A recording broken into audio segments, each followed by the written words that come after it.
Hey y'all, it's been a couple of weeks since I've done an herb video. Reason is it's sort of a transitionary time. We came to the end of summer and the beginning of fall, and yeah, there are a few fall fruits I thought about doing. I may still, like persimmons and prickly pear cactus and such, but it's time to move into another era of Herbal Medicine 101. And because it's going to be winter, I'm going to mainly focus on fresh herbs that I can get and show you in the wintertime. And those are going to be a lot of culinary herbs. And our culinary herbs are often among our most potent medicinal herbs. The one we're going to start with today is absolutely one of my favorites. So this is just a beautiful little bunch of sage. Look at that beautiful silver color. Now, some herbalists like to use the purple varieties.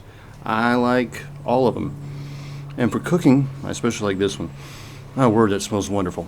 Being just a couple of days before Thanksgiving, what better? I mean, sage is so associated with the sausages and the turkeys and all the meats you want to season. This bunch right here is about to go into my grandmother's recipe for chicken dressing. Always goes well on Thanksgiving. You have turkey dressing turkey gravy with chicken dressing. That's just a mix of crumbled up cornbread and bread and egg yolks and parsley and sage and celery and onion, of course, and you can put a little sausage in there if you want. You put a few oysters in there if you want. Some chicken meat, and just bake it up into a nice sliceable square. Put some gravy over it, and it's just fantastic. Of course, it's real homemade gravy. But now, sage is also one of our most potent and popular medicinal herbs. This herb right here is one of the most storied herbs in the history of medicine. Hippocrates said, "Why should a man die if sage grow in his garden?" That doesn't mean they were going to kill people that had sage grow in his garden, that he was opposed to it. He meant that it was considered a virtual panacea in ancient Greece. Sage was used for just about everything. Sage is likely one of the very first medicinal plants our ancestors discovered. It's associated with the Blessed Virgin Mary. Yes, the name sage is the same root word from which we get sage as in wisdom. And this is huge cultural, mythological, religious significance in cultures really throughout the Mediterranean, Middle East, and well into Europe. Sage has been used by everybody. Sage is, of course, used in China. Sage is used by Native Americans. The caveat is some sages are not true sages. Sage and Artemisia, that's the wormwood family, are somewhat related. They have somewhat similar properties in certain regards, like sagebrush in America is an Artemisia. Likewise, tarragon in Europe is an Artemisia. So is mugwort and such. We have many different varieties of sage. This is Salvia officinalis. That's the one from the officina, the apothecary from the old monastic hospitals and herb gardens. That's why it's called officina or officinalis. Comes from the official apothecary. There are so many varieties of sage. There are sages that have some psychoactive properties. You've probably heard of the salvias and such. Even in huge doses, this sage can be quite dangerous. Okay, don't want to scare you off. Edible doses, what you put in your food, just fine. What you make in a cup of tea, probably just fine, with one caveat. When our ancestors discovered sage, as I said, sage and wormwood were probably, and mint probably, the three first herbs discovered by man. And you could throw in the onion family, the allium, so we're going to go with four. What actually all of those have in common is they're good against intestinal parasites. They have antiseptic and antibacterial properties. They can help purify drinking water, more than likely. Water used to be bad to drink. People got sick more often from drinking contaminated water than anything else. Somebody dropped some sage into the water, inadvertently made tea, and suddenly it was safe to drink. Well, sage has been used throughout history for preserving meats. All your sausages, the reason they're flavored with sage is because it helped prevent bacterial and really even more than that, but especially bacterial contamination. For thousands of years, people have used members of those four families to preserve meat. And that's where 90 to 99% of our culinary herbs come from. They come from preserving food, purifying water, preventing you from getting food poisoning, or helping with diarrhea and such as that. And that is why sage was so essential to our ancestors that it was considered a holy herb. Okay, I mean, this is major significance in the mythology of herbalism in many, many cultures. And that's where our culinary herbs come from. So when I tell you that our culinary herbs are often among our most potent medicinal herbs, this is a prime example. Now, I said there's one caveat. Why may you not want to take this in a medicinal dose? I would say this would be about as much as I would consider to be a medicinal dose, fresh.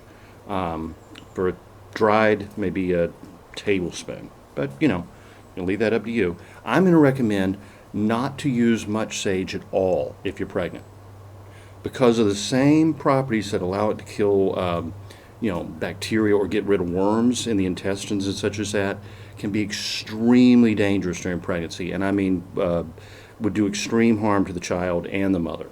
So you want to be super careful with that.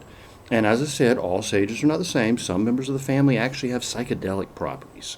You want to be a little careful with sage, and I talk about them in my books. I list all kinds of different sages and their uses. The same with the Artemisia family. Actually, the same with the mints. Just plain old mint can actually be extremely toxic in large doses, very medicinal in smaller doses, and some of them have narcotic properties. So you don't want to just say a sage is a sage, a mint's a mint. It's absolutely not. But this is good.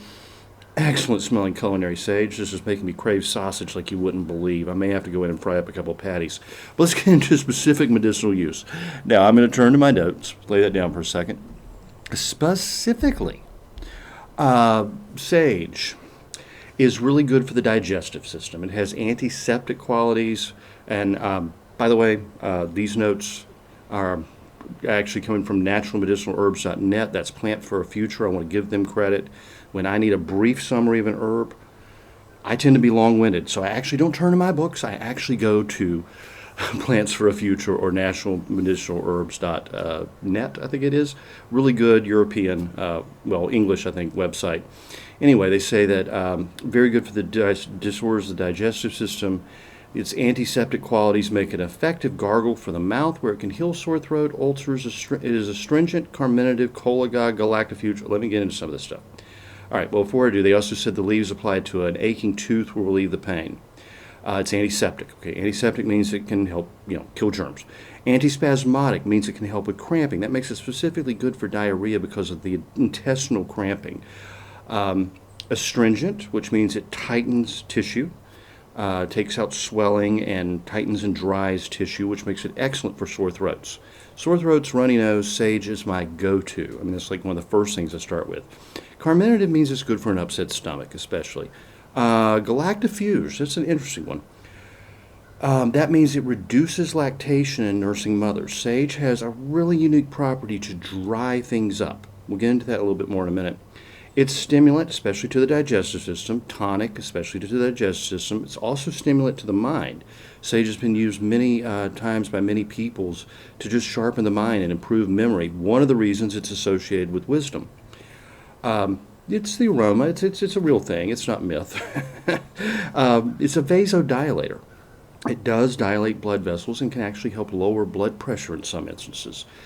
Now, they said sage is used internally in the treatment of excessive lactation, just described that, and night sweats. It can reduce sweating. Excessive salivation, like in Parkinson's disease or such, it will reduce salivation. It's especially good used as a cold tea in such cases. It can also help with excessive menstrual bleeding. I don't think they actually listed this one here, again, as a cold tea. Very good for diarrhea because it not only stops that cramping, it dries things in a little bit. Hot or cold, it works, but it especially works for menstrual bleeding as a cold tea for some reason. They said that it's good for anxiety and depression. Yes, it does. All sages have a slight psychological effect, some of them much more pronounced. Traditionally, it's been considered to be good for female sterility. Not exactly sure how or why, or if that's even true or not. They mention in the warning, sage should not be prescribed for pregnant women or for people who have epilepsy. There's something about sage, probably again that slightly psychological property of it, we think of just this, plain old kitchen herb, right? There's several like this. Wait till I tell you about celery. Celery is going to blow your mind. So would caraway seeds. A lot of these, are very strong. It is toxic in excess amounts or when taken for a very long period of time.